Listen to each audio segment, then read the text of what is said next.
Hey, how's it going, guys? Ancient Rune here, back with another Wonderlands build video, and today we are going over Boris. Now, this is a very weird build to do, and with his name, Boris is just kind of a name we came up when we couldn't think of anything else. So this is Boris, the Stab-O-Matic build.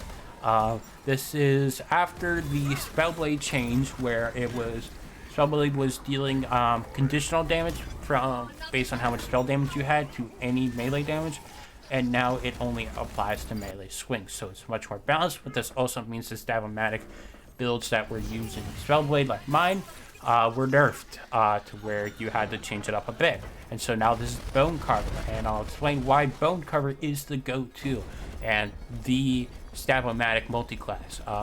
Stab-O-Matic is very strong, and we're at the point to where it was before, from just because we had to work our brains more and use more thinking. This is made by myself, Quag, and Sen. We all worked on this together, and it is very, very good.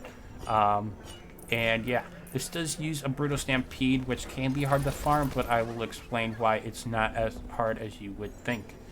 I hope you guys enjoyed this build video. The save file will be linked in my Discord.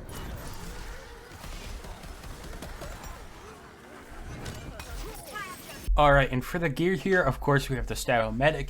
You can go times 14 or times 7. It doesn't really matter that much. Sometimes I like using times 14, sometimes I like using times 7, so I keep both with me. And then you will want a Tooth Raider. This is pretty much just for bossing to get those melee crossbows, which just helps improve bossing a bunch.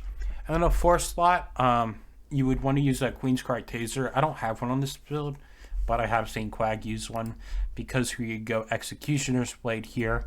That'll proc the Snake Stick. Well, proc Executioner's Blade with the Snake Stick stats to do some extra damage on the side, which will be really nice. And then we go with Snake Stick here. You want to go 13% crit chance and then 140% crit damage. When it doesn't, you could do different ones, like I have a 14% 130, which also works really well, and you want it with Ancient to get back from the shadows.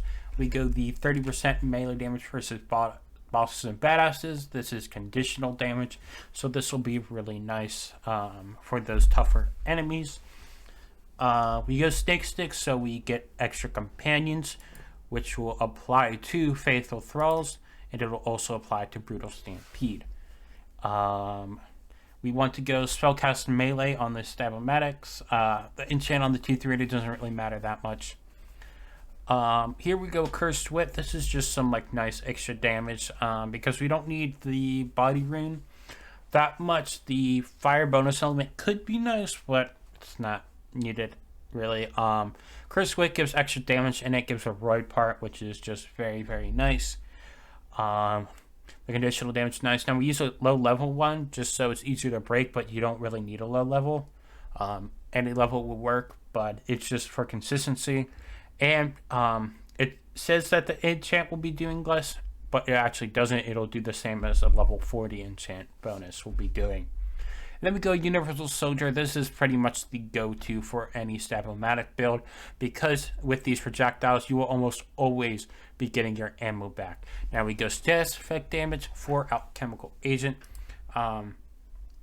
Could go mag size, or you could go all damage, but we don't need the all damage because we have so much from Faithful Thralls. So we have that there. And then the gun damage doesn't do anything, but then we go Stab-O-Mancer Power, because it will boost from the Shadows duration, so that'll be really nice. Here for the rings, we go Thumb Cups, just because it's very simple to have, and we'll usually always have it up.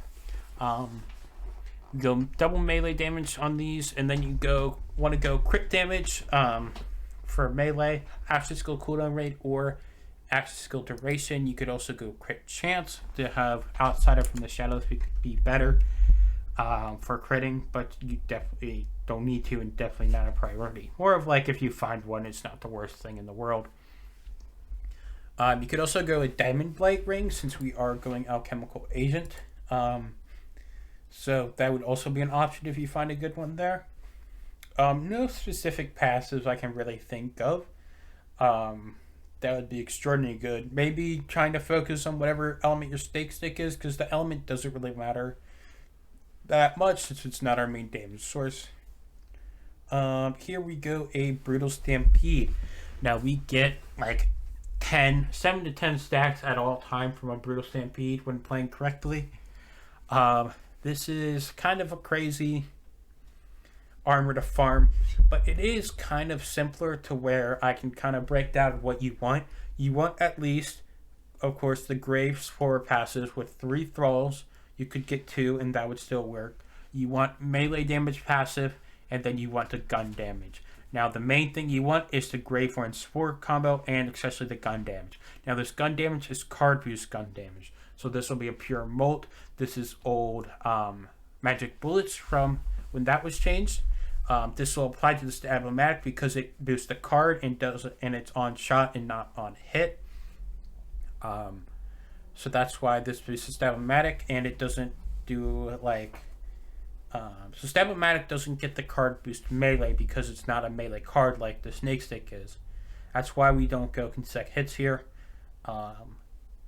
And so we go the conditional damage instead. And that's why we don't go melee part on the Brutal Stampede, because that is also the card boost melee and not regular melee damage.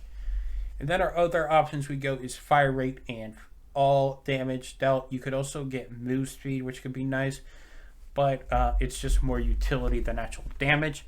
The all damage is definitely least impactful, as we have a lot of all damage from Faithful Thralls. And then here we go Frostward with double cooldown part and spell charge. The spell charge is the most important part. The chaos tier doesn't matter at all. It can be level 1 and still do the same stuff basically. We go after casting a spell. Your next melee attack deals 40% damage for short duration. Now this will stay dealing like any melee damage you do that is not a melee swing will be getting this bonus, and it is conditional damage, so it's really nice to have. So while we're shooting our Stab-O-Matic, after we cast a spell, it'll be doing this for like, I think 10 seconds, 5 to 10 seconds, I don't remember exactly. We'll be getting that conditional bonus. But if we swing our stick during that, then that bonus will go away after that melee swing. So optimally, you'll want to like swing your snake stick a couple times, cast your spells, and then you'll want to use Stab-O-Matic and shoot. Alright, we go crit damage part here just because there's nothing else that really helps, and since we're in from the shadows, this will do a lot. For our skill tree, we go from the shadows. Now this is a very weird skill tree, but it'll kind of make sense the more I go into it. So we go Faithful Thralls because we have a bunch of companions. We go Essence Strain so we can spam our Frostward more so we can keep those Faithful Thralls and Stampede stacks up. Sanguine Sacrament for survivability. Dread Covenant for survivability, and then Dark Hide just to have more companions. Now these Ascension stacks you do not need. You could put it more in the Stabo, or you could put in the Harvest, so your companions will be doing more damage and kind of get maybe some healing from that. I like having the max health boost to help my survivability more, so I go Ascension, but definitely not needed. And then here we go Haste for the move speed. Melee attack speed's pretty nice. Potent poisons, exploit their weakness, no brainer.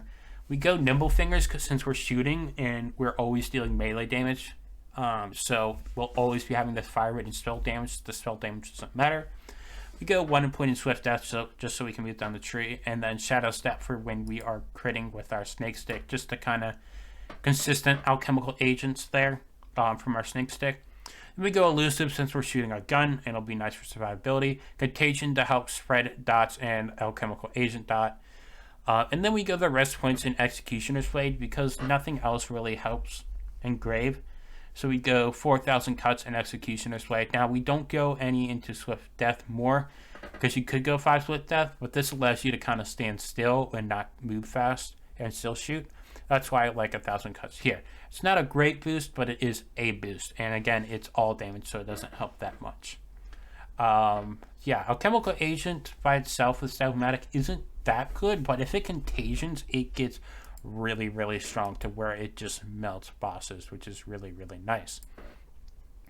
And then here for this combo, we go, I don't remember which this combo is, but it gets 3 intelligence plus 6 wisdom, which helps with our status effects and spamming our spells more, which is very nice.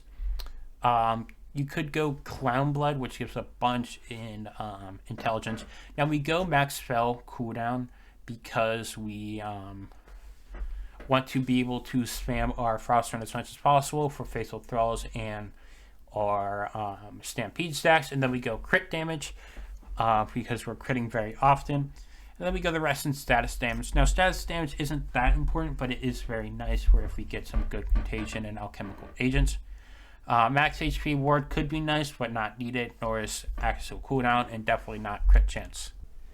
I hope you guys enjoyed this build. It is insane and was really fun to theorycraft and make. Yeah, again, shout out to Sen and Quag for helping me make this build. It is a great build and very fun. Definitely very different than we're used to and anyone's used to kind of doing with types of builds, but definitely very fun. Couple gear options, but not much. It's definitely more gear specific, but there is some leniency, which is nice. I hope you guys enjoyed this build video, and again, the save file will be found in my Discord, which will be linked down below. And if you haven't, make sure to like and subscribe, and I will see you guys next time. Peace.